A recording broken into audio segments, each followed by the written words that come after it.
Hello everyone and welcome to another video of Legendary Game of Heroes. Today I will be using the Inferno Clash Slayer event to be going over just what a normal Slayer event looks like, what you do during it, and just some tips to help you succeed and do well in it. So, clicking on the Inferno Clash event, this is the screen that you'll be brought to. You'll notice that it is basically the same exact screen as the Commander event's guild boss screen. That's because it is the same exact thing. As you can see, there is a whole bunch of different guild bosses on your screen. I'll go over what each of them are in a second. Right now I'm actually very lucky that I have pretty much all of them on my screen in one go. I don't have to wait 20 minutes to actually see any of them. The two most common bosses that you see are these two. The very first one that you'll see up here, these are my two Ruby bosses. These are your regular solo bosses. Which ones you see will be determined based off of your prestige level. You can actually increase your prestige level by killing prestige bosses, which I'll go over in just a second. Obviously, the higher the difficulty, the more rewards you get, but the more challenging they are. They'll have more shields that you have to deal with, and in different cases, they can actually get different debuffs and buffs that you'll have to try and counter. This event is Might and Countdown. Forgot the name of it for half a second. It's actually a pretty evil debuff. It kills your entire team after 5 turns if you can't kill the boss in that time. That's the first type of boss that you'll be seeing all the time. The second one, are your guild bosses. That's these 3 silver that you see. Your guild as a collective will get harder bosses as more people go up in their prestige level. The more people with higher prestige, the higher difficulty your bosses. Same thing as the solo bosses there. The next common boss that you'll see are these guys. They look kind of like a regular chest with this funky little symbol on it, and they're purple. These are the prestige bosses. And what you do is, if you can kill them, or at least deal 50% damage on them, you can increase your prestige level to get harder bosses. Personally with them, I would recommend only really hitting them if you can easily 1 key attack them or 3 key attack them.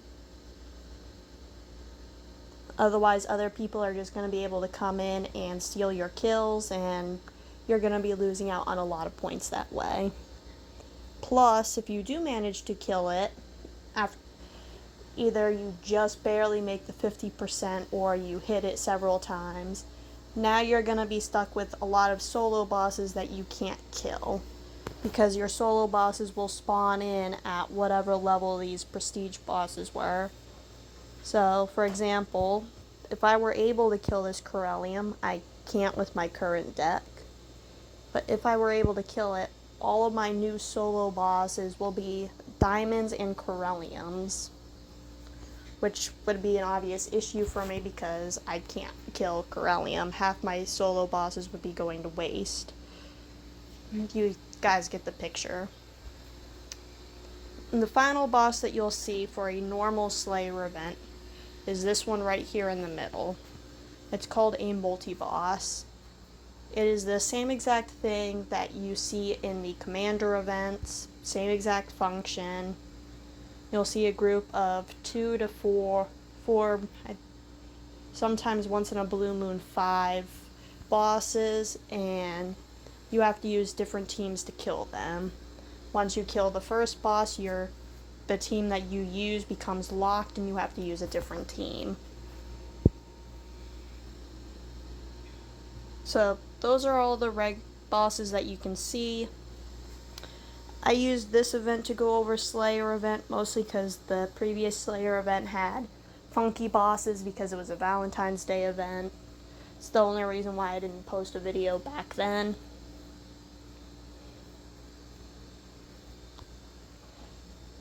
Some tips that you can do. The first and foremost that I will teach is called locking. This is where you lock your boss and prevent other people from stealing it. This is very, very useful for if you have Inferno bosses or very high level prestige bosses that you want to rally your guild mates and your friends into. And the way that you're going to do that is you're going to pick whatever team you want. It doesn't have to be your main battle team. It can be literally anything. Hit battle with one key.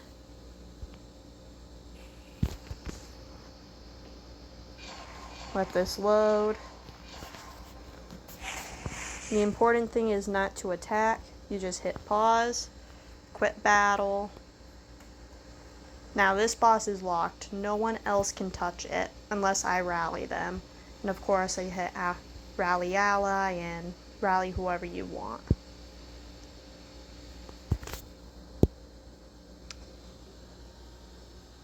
It's important to do this because in Slayer events, if you can't kill a boss within 3 or 4 turns, it's going to become available for anyone online to come in and hit your boss.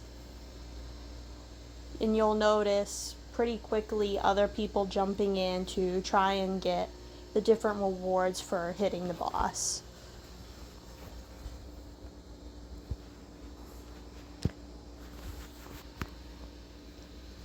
So for half a second, to go over the next strategy, we will pretend that this is not my boss and that this is someone else's. I only say that because I don't have anyone else's boss to do anything with. So this is my boss. No one came. They did a little tiny bit of damage to it, but it's gone pretty silent. I see a nice opportunity. A good strategy for those types of bosses is called sniping or nuking. It's where you take 1 or 3 keys and you basically instant kill the boss or do a large chunk of damage, and you get most of the trophies on the map.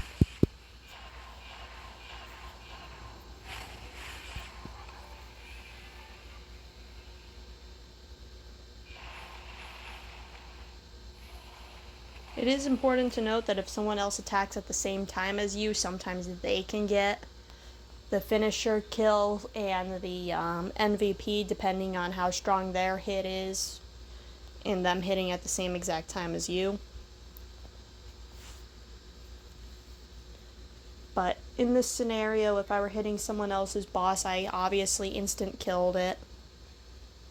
I got the MVP, that's when you do the most damage on a boss. 50% damage, 20%, 10%. Participation, that's just hitting the boss in general. Finisher is whoever kills it. Whoever finds the boss will get this. Obviously it's my own boss, but so if I were sniping someone else's, that wouldn't be lit up. Rally is if you invite your guildmates in and they join the fight, you would get special points.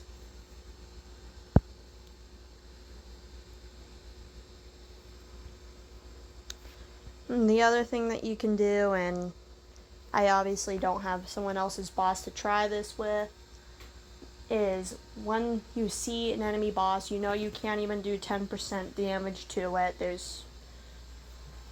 or you're just looking for some quick points, you hit it, and you just use battle 1 key and you quit the match instantly. This is called zero tagging,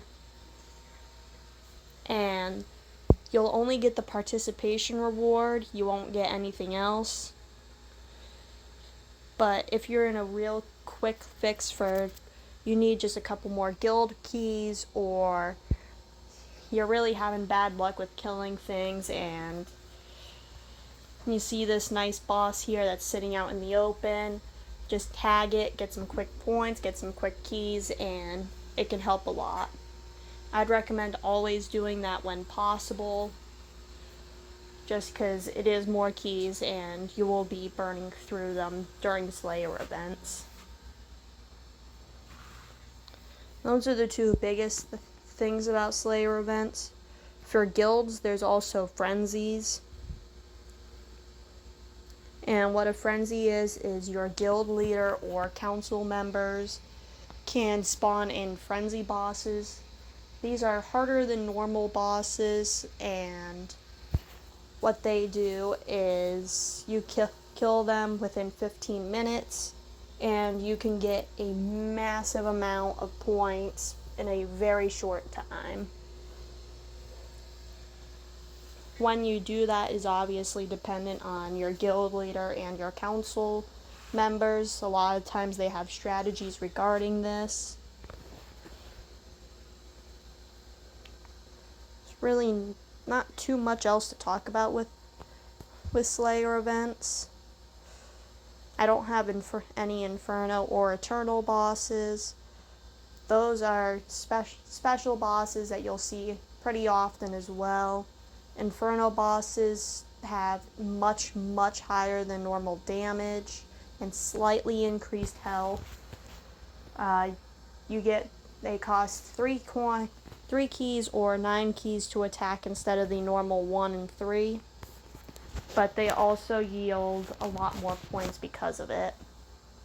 Eternal bosses have slightly reduced attack, it feels like, and their HP, their hit points, are through the roof. However, to balance that, because it's a 5 or 6x increase on their health, you get 60 seconds to kill the boss instead of the usual 20. Just like Inferno bosses, it will cost you 3 keys or 9 keys on a hit. And again, you'll get triple the rewards for it. But overall, that's pretty much what Slayer events are about. Store is useless. Don't really go for it. There's really no point in it.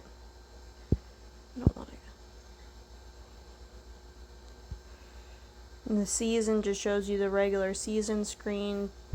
Top players, obviously your leaderboard, ultimates.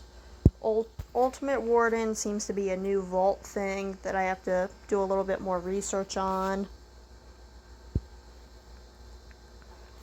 where apparently you get a season 1 key coin for free, which I already used, and you get a random warden from the vault, and once you get 2 of them you can make some sort of ultimate warden.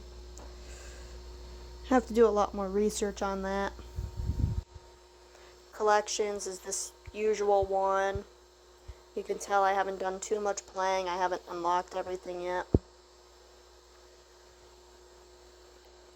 But other than that, that's pretty much everything.